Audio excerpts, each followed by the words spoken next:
যে মুসা আর আদমের ঝগড়া, বুখারী শরীফের হাদিস আছে, বিশাল এক হাদিস, মুসা আর আদমের বিশাল ঝগড়া। মুসা আলাইহিস সালাম বলতেছেন যে আপনাকে আল্লাহ পাক এত সম্মানিত করে বানাইছেন, এত জান্নাতে থাকতে দিয়েছেন, খাইতে দিয়েছেন, সবকিছু করছেন আল্লাহ পাক, আপনি কেন সেই গাছের নিকটে গেলেন? যাই আপনি ওইটা খাই, শেষে দুনিয়াতে চলে আসলেন, আমাদেরকে ওই দুনিয়াতে আনলেন। এত কষ্ট, এত নির্যাতন, এত কিছু দুনিয়াতে, জান্নাতে থাকতাম আরামে, খাইতাম আর ঘুরতাম।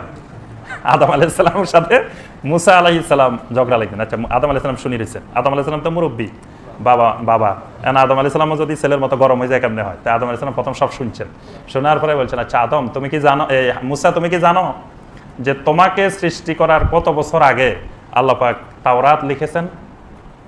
তোমাকে যে কিতাবটা দিচ্ছেন ওই কিতাবের নাম হলো তাওরাত, তোমাকে সৃষ্টি করার কত বছর আগে তাওরাত লেখা হয়েছে?